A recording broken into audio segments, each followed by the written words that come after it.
BJP BRS పార్టీలు దక్షిణ కాశీగా పేరుగాంచిన వేముల రాజన్న ఆలయాన్ని విస్తరణ చేస్తూ అభివృద్ధి పత్రంలో తీసుకొని పోతామని గౌరవ ముఖ్యమంత్రి రేవంత్ రెడ్డి గారి నాయకత్వంలో జిల్లాకు సంబంధించిన ఉమ్మడి మంత్రులు పొన్నం ప్రభాకర్ గారు, శ్రీధరబాబు గారి సహకారంతో ఫౌండేషన్ వేసుకొని సుమారు 76 కోట్లతో ఆలయాన్ని విస్తీర్ణతో పాటు అభివృద్ధి చేయాలని చెప్పి ఒక నిర్ణయం తీసుకొని 4 మార్లు శృంగేరి పీఠానికి వెళ్ళి శ్రీ శ్రీ విధుశేఖర్ భారతి గారి దగ్గర అనుమతులు తీసుకొని ముందుకు పోయే క్రమంలో ఈ అభివృద్ధిని విస్తరణను జీర్ణించుకోకుండా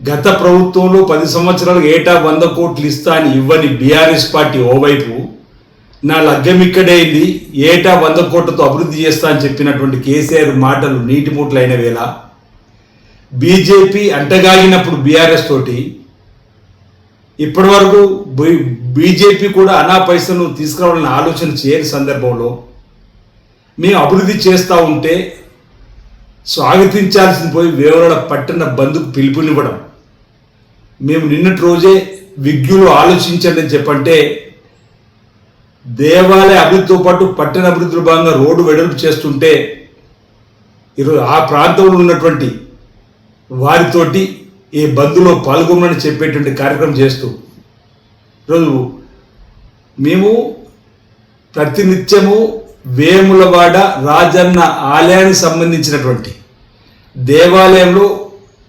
సుప్రభాతం వేళ నుంచి రాత్రి వరకు కూడా స్వామివారికి జరిగే పూజలు యథాతథంగా జరుగుతాయని చెప్పేటువంటి సందర్భం పదే పదే చెప్తున్నప్పటికీ దేవాలయం మూసివేత అనేది ఉండదు, దేవాలయం బంద్ అనేది ఉండదు, యథావిధిగా దేవాలయం తలుపులు తెరుచుకొని ఉంటుంది.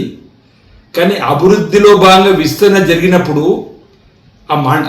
మా మండపాన్ని ముట్టుకునే ప్రసక్తి లేని చెప్పినప్పటికీ మండపానికి ముందు వెనుక ఇరువైపులో కూడా నూతనంగా మంటప నిర్మాణాలు చేయాలని చెప్పని తెలిసే క్రమంలో ఆ నిర్మాణం జరిగినప్పుడు భక్తులకు ఏ విధంగా దర్శనం కల్పించాలనో అసలు ఇల్లు కట్టుకుంటప్పుడు ఇల్లు ఎవరు అంటారా?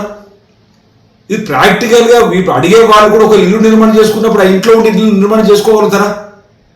అరే ఆలయ విస్తరణ చేస్తున్నప్పుడు పరంచకట్టలు ఉంటాయి, స్లాపులు వస్తారు. ఇప్పటికే వేలాది మంది భక్తులు వచ్చినప్పుడు ఒకసారి తోపునట్టు జరిగినప్పుడు ఇబ్బంది జరగకుండా ప్రతి నిత్యం రద్దీతో ఉన్నటువంటి భక్తుల కోసం ఇబ్బంది పడుతున్నటువంటి చూస్తున్నారు వీళ్ళు.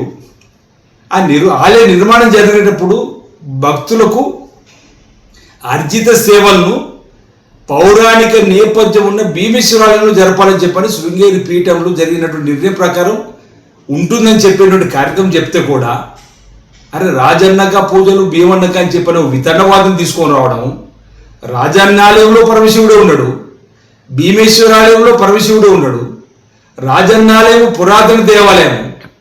ఇక్కడికి కూడా మహాభారతంలో ధర్మరాజు, భీముడు, అర్జునుడు, నకల సహోదరుడు వచ్చిండ్రు, భీమేశ్వరాలయకు వచ్చిండ్రు. ఇంద్రుడు వచ్చి దర్శనం చేసుకున్నట్టుగా కూడా పురాణాలు ఉంది. సూర్యభగవానుడు వచ్చి కూడా దర్శనం చేసుకున్నట్టు ఇతిహాసాల పురాణాలు ఉంది. కృతయుగంలో ఉన్నటువంటిది కూడా చూసినాము.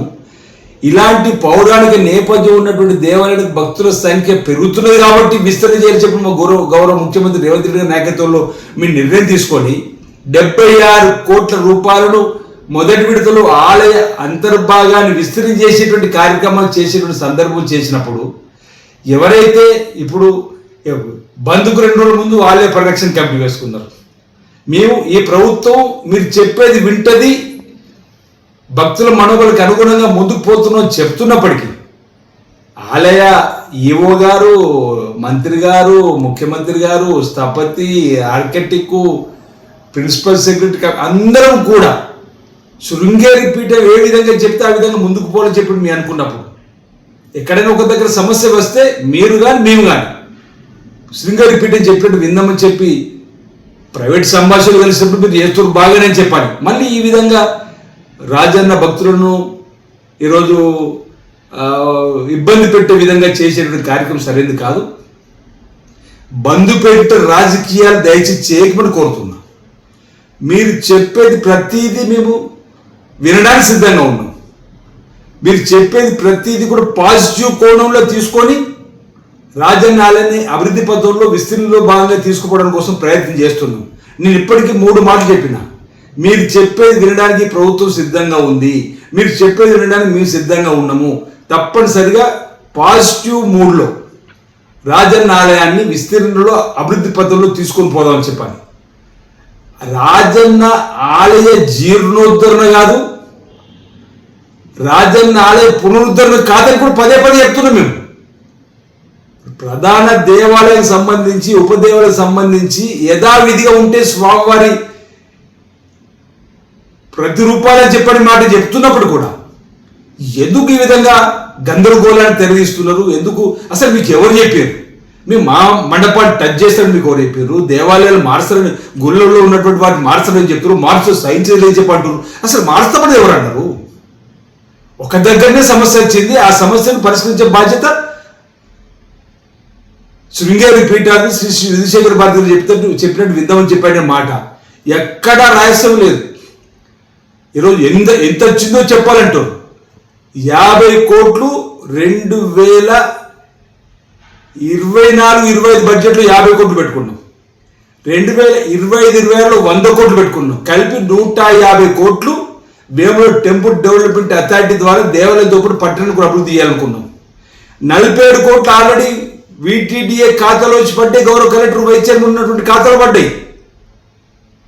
వాస్తవాలు ఇలా ఉండగా ఇప్పుడు 76 కోట్లతో అభివృద్ధి చేయడానికి కోసం టెండర్ ప్రక్రియ పిలుస్తున్నాం. టెండర్ పిలిచినప్పుడు బహిరంగ రహస్యమే కదా.